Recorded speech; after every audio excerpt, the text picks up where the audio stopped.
Once we've taken our first draft at creating our pipe network design, let's see some of the edit functionality with our pipe network. So we're going to open up our 10.03 pipe plan edit and see how we can edit our design for our pipe network. The first thing we want to look at is how we can edit the labels. Currently, all of our structures are labeled with the pipe network name and then a number. And what we want to do is, in this case, we are going to label or name our structures from the lowest structure as being number 1 and working our way up. So instead of picking on each structure, which in this case, all the structures are kind of hidden beneath the labels, what we're going to do is go to our prospector under Pipe Networks, Networks, Sanitary. You know what those little dots are? They mean there's a collection of objects there. So if I select structures, it will show all of the different structures. We're going to identify through these labels the different structures. In this case, structure sanitary 5, we're going to rename to SSA1. These green marks show me that no rules are broken for my structures at the moment. I go to the next structure, 4, and that's going to be SSA2, and so on. 3 is SSA3. Try to name it the same thing, and it just ignored it. So it doesn't allow for identical names within the same network. SSA4, and the last one is SSA5. So a great way to quickly and easily name the different structures, and we can do the same with pipes. We can go through, and you see the rules are broken on the pipes, and we'll even tell you which rule is broken in different ways as well. So let's identify these different pipes. We can do it simply by the names and again work our way up.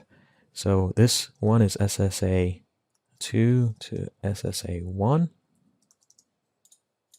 This is SSA3 to SSA2, and so on. One other thing, if we go back to structures, all the descriptions which we use in the naming of our label styles, all of them are these really long names applied based upon the part family. So we want to change the description of every one of these structures.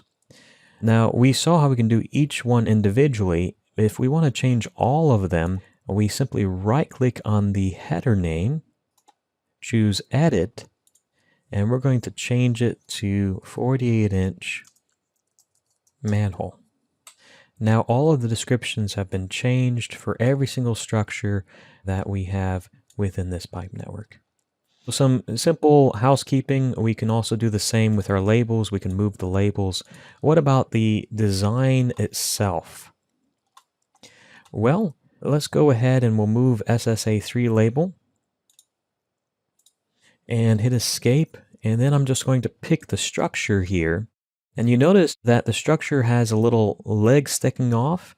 That grip gives us the ability to rotate the location of that structure. In this case, it's concentric manhole, but if we had a square structure or an inlet, rotation would be critical.